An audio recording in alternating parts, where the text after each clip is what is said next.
nous avons un triangle qui est inscrit dans un cercle.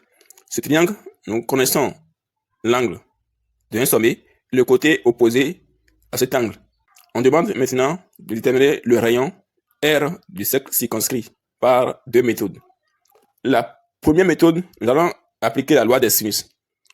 Alors, la loi des sinus stipule que lorsque vous avez dans un triangle inscrit dans un cercle un angle et le côté opposé à cet angle, alors on prend simplement le côté opposé là en question sur sinus de cet angle.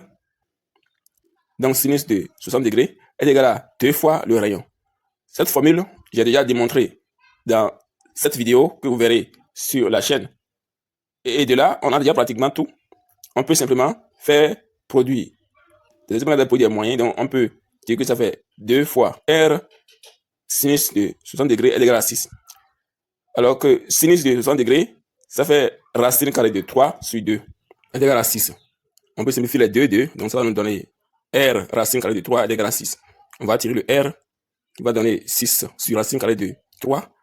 Et donc, le R va nous donner 2 racine carrée de 3 unités. La deuxième méthode, vous devez comprendre que les 60 degrés que nous avons ici, c'est un angle inscrit. Maintenant, on peut chercher l'angle au centre associé à cet angle inscrit, puisque ces deux angles ont engendré tous la corde 6.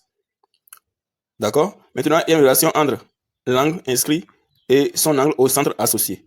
Donc, l'angle au centre, ça va être 2 fois l'angle inscrit. Donc, ça fait 60 fois 2, ce qui nous donne 120. Déjà, ici, au niveau de l'angle au centre, nous avons le R et le R. Les R et R vont engendrer ici un triangle isocèle. Maintenant, on va tracer la bisectrice de ce triangle qui va diviser l'angle 120 en 2. Cette bisectrice est aussi à la fois la hauteur, d'accord, du triangle. On peut dire que ça a divisé 120 en 2, donc on aura ici 60 degrés et ici aussi 60 degrés. Cette bisectrice est encore à la fois la médiatrice. Donc on peut dire que ça passait par le milieu de ce côté qui est 6, donc on aura 3, 3.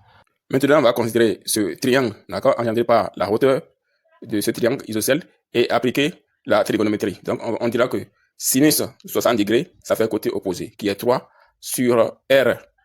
Alors que sinus 60 degrés, ça fait racine carrée de 3 sur 2. Donc le R, ça fait 6 sur racine carrée de 3, ce qui nous donne 2 racines carrées de 3.